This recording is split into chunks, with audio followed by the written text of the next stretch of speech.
आप सभी को प्रणाम। मैं राजन सिंह। आज जो आपको जानकारी दी जाएगी वह सैतवार मल्ल क्षत्रिय समाज के बारे में होगी, जिसका मुख्य विषय है राजनीतिक संरचना और कार्यशैली। इनके पूर्वज किस तरीके से रहते थे, वो अपना निर्णय कैसे लेते थे, उसके बारे में होगी। गणसंघों में क्षत्रिय परिवारों के मुखिया को राजा और उनके पुत्रों को कुमार कहकर संबोधित किया जाता था, कुंवर या कुमार। उदाहरण के तौर पर लक्ष्मी कुमार, मल्ल कुमार, शाक्य कुमार, मौर्य कुमार इत्यादि। अगर कहीं भी मौर्यों का जिक्र आ रहा है तो प्राचीन मौर्य क्षत्रियों से और वर्तमान मौर्य कोरी से कोई संबंध नहीं है।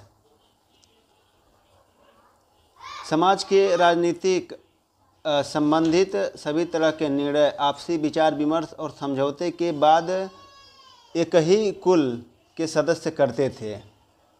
आपसी विचार विमर्श के लिए क्षत्रिय सदस्यों की एक संस्था होती थी जो एक तय स्थान पर मिलती थी।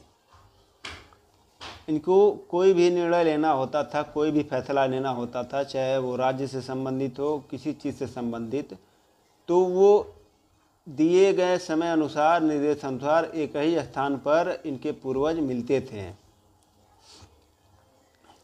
उस स्थान को वह संस्थागार, संस्था भवन कहते थे। संस्थागार एक सामाजिक सभा या संघ की तरह था, जहां एक ही कुल के क्षत्रिय सदस्य इकट्ठा हो सभी तरह के सामाजिक, राजनीतिक और धार्मिक मुद्दों पर अपना मत रखते थे और मिलकर ये निर्णय लेते थे। संघ की सदस्यता समान कुल के पुरुष जिसकी आयु 20 वर्ष से अधिक हो उसी तक सीमित थी, मतलब केवल 20 वर्ष ज़्यादा हो, उससे कम ना हो।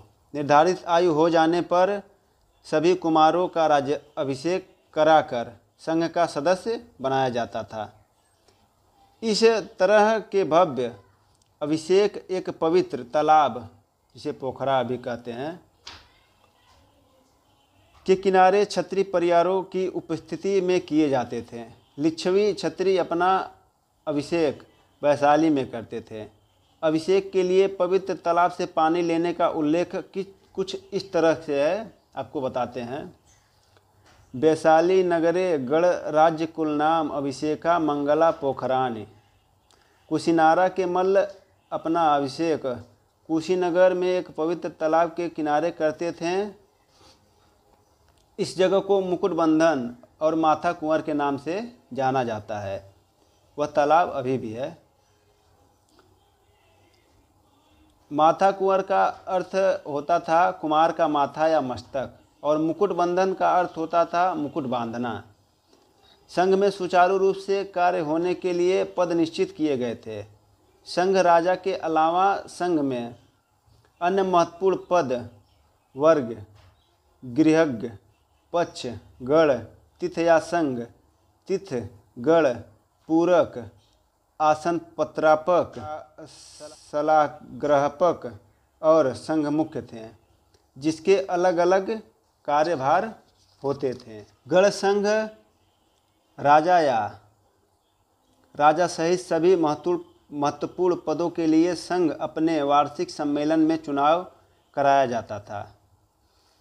ये चुनाव कराने के लिए साल में एक बार वार्षिक सम्मेलन होता था। यही वह समय होता था जब नए और पुराने सभी राजा अपने पवित्र तालाब में नहाते थे। लिच्छवी अपना वार्षिक सम्मेलन वसंत ऋतु में करते थे, और ऐसे ही एक सम्मेलन में उन्होंने नर्तकी आम्रपाली को सम्मानित किया था। संघ में किसी भी प्रस्ताव के पारित होने के लिए एक खास प्रक्रिया होती थी।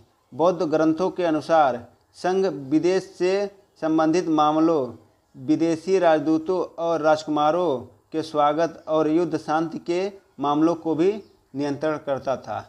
सोचिए कितने समझदार थे ये पूर्वज। जो आज जो है विदेशी दूतावास है और नियंत्रण रखता है, वो ये पहले ही करते थे।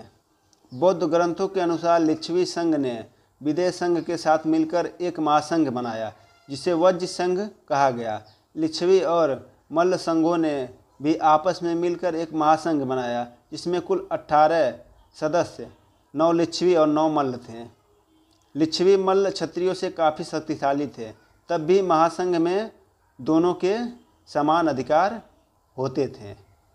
अगली भाग में आपको बाकी जानकारी दी जाएगी। वीडियो अच्छी लगे तो लाइक करिएगा और चैनल को सब्सक्राइब करिएगा, और कमेंट करके अगर कोई भी त्रुटि हुई हो तो बताइएगा, या फिर आपको कुछ और जानकारी चाहिए वो भी बताइएगा। जय माँ भवानी।